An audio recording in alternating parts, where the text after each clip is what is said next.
The Ghost of Room 202, The Sin Eater's Labyrinth. Part 1, The Curse of a Stormy Night. Outside, a freezing autumn rain is pouring down, and the city streets are shrouded in a thick, suffocating fog. Lightning rips through the sky, momentarily illuminating the towering silhouette of the Royal Plaza Hotel. Its windows stare out like hollow black eyes, watching the darkness. It is 11:45 p.m. The heavy glass doors of the hotel slide open, and Arthur, a high-profile lawyer, walks in. His expensive suit is drenched, but he doesn't seem to care. His gaze is fixed entirely on the heavy black leather briefcase in his hand. He grips it so tightly that his knuckles are bone white. Every step he takes radiates an aura of profound exhaustion. He guards that briefcase more than his own life. Inside are hundreds of documents proving decades of crimes, secret bribes, and deaths caused by the country's largest oil corporation. Arthur knew that the moment he took these documents, he signed his own death warrant. The girl at the reception smiled at him and handed over the key. Her eyes were empty, her pupils unnaturally dilated.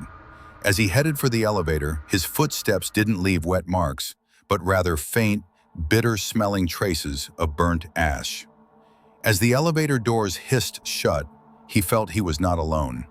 A cold draft brushed against his neck, whispering, "This is your last night, Arthur. Your last chance." Part 2, The Trap of Room 202. When Arthur stepped across the threshold of Room 202, he noticed the air was unnaturally heavy and still. He immediately locked every bolt on the door, turned the deadbolt 3 times, and slid the security chain into place. His fingers trembled, and he could barely manage the keys. A cold sweat broke out on his skin. He was a man of the law, a man of logic. But right now, his logic was failing him. Every corner of the room felt like it was hiding eyes that were staring at him. He approached the window and pulled the heavy velvet curtains shut, wanting to block out every single ray of outside light. The sound of the rain outside gradually turned into the sound of someone, or something, scratching at the glass with metallic claws. Arthur reached for a glass to pour some water from the minibar, trying to calm his nerves. But the moment he touched the glass, he felt it was icy cold. His hands shook so violently that the glass fell to the floor, shattering into thousands of tiny shards. At that moment, the only light in the room, an old chandelier, flickered, and Arthur saw the reflection of a tall woman in black standing right behind him in the mirror. He spun around. Nothing. Only the shards of glass on the floor seemed to stare back at him like thousands of eyes. A voice echoed in his mind. Just exhaustion. Just paranoia. But that voice didn't sound like his own. Part 3, The Chronicle of Disappearance, 8:30 a.m. Victor, Arthur's assistant, is waiting in the hotel lobby. His face is pale with anxiety. The trial is only an hour away, but Arthur is not answering his phone. Victor felt a sickening knot in his stomach. He brought the manager and hurried up to room 202. He knocked loudly. Silence. Only a faint, ghostly whisper seemed to come from inside. When the security team forced the door open, the scene inside shocked everyone, even seasoned police officers. The room was empty. The bed was perfectly made, clothes were in place, and even Arthur's cell phone lay on the bedside table. But the temperature in the room was below freezing. Their breath came out in clouds of frost, and ice had formed on the inside of the windows. On the floor lay the shards of the broken glass, but they were not scattered. They were arranged in a perfect geometric circle in the middle of the room. Arthur and the precious briefcase had vanished into thin air. The windows were locked tight from the inside. Even if the lawyer had jumped from the 4th floor, his body should have been on the ground. It was impossible. Part 4, What the Cameras Didn't Say. Investigators reviewed every security camera feed over and over. 3:14 a.m. No movement in the hallway. Suddenly, thick black smoke begins to seep from under Arthur's door. It seemed to come from beneath the floorboards. The camera screen flickers, the signal distorts, and a loud screeching noise erupts. During this 10-second technical glitch, the camera recorded no one entering or leaving. However, when IT specialists cleaned the footage as much as possible, they noticed a terrifying detail. The door to room 202 did not open, but the handle turned down and back up on its own, as if pressed by a strong, invisible hand. The lights in the hallway gathered in front of Arthur's door and then suddenly died, along with every other light in the corridor. During those 10 seconds of dead time, hidden microphones recorded a high-pitched whistling and several voices. One was Arthur's, "No, I'm sorry." And the second was a soft female voice saying, "Mercy is no more." Part 5. The Message in the Mirror. Forensic experts entered the bathroom. The mirror was fogged up as if someone had just showered, but no one had used the water. Large letters appeared on the surface, written as if by a finger. "Mercy is dead." But the writing seemed to be coming from behind the glass. Investigators photographed the message and sent it for analysis. Strangely, the writing wasn't made of water or blood, but left a salty residue like human tears, mixed with a disturbing chemical element. Victor saw the handwriting and collapsed. His legs shook, and he couldn't speak. "This is Emma's handwriting. She always wrote her name with that long flourish," he whispered, tears streaming down his face. Emma was Arthur's former partner.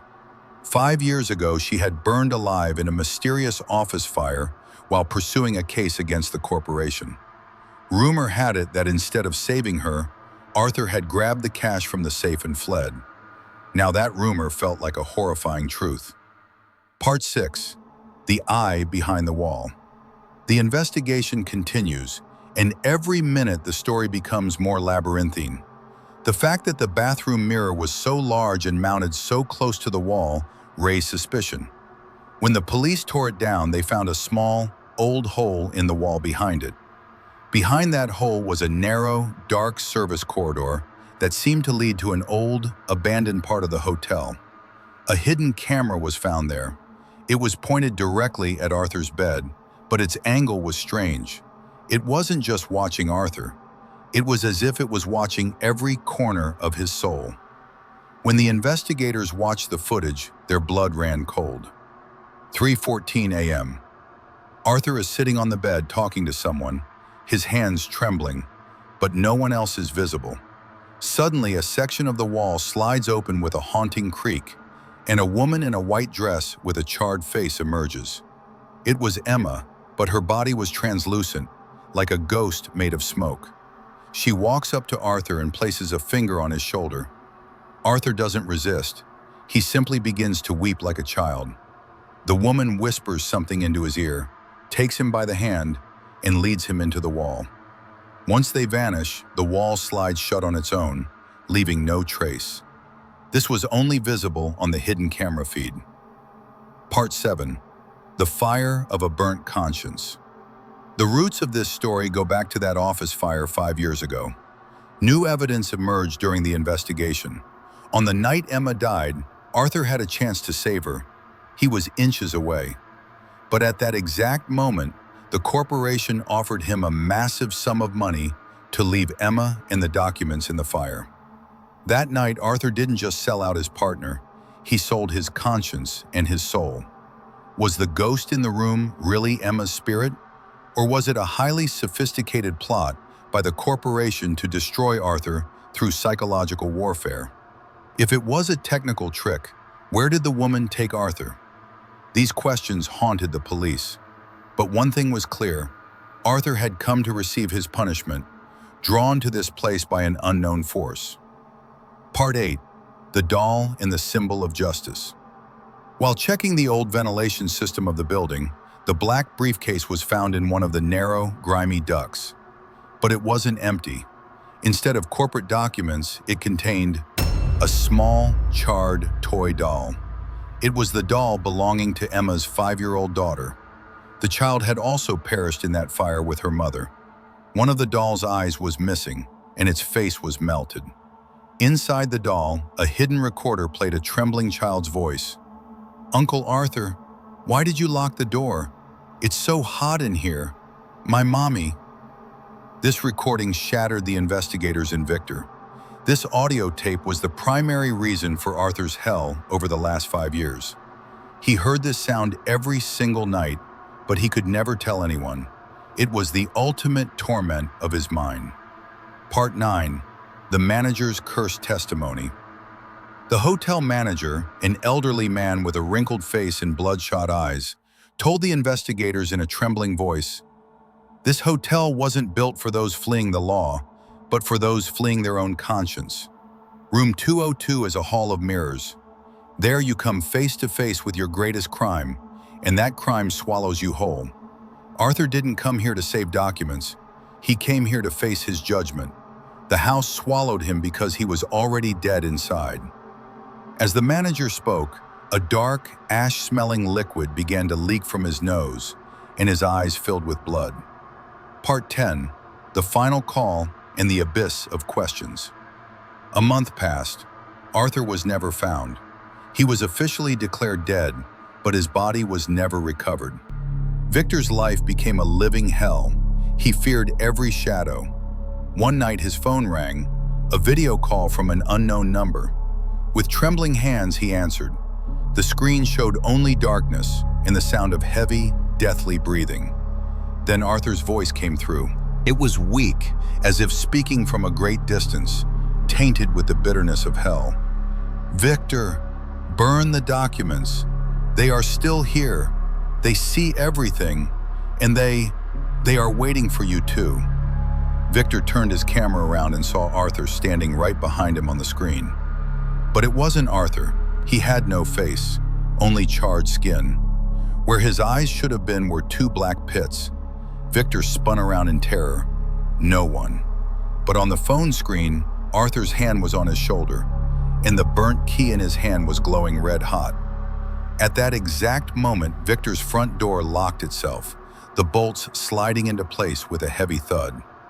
Sound of the phone line cutting out, followed by a final whisper. "It's your turn now. The game has just begun."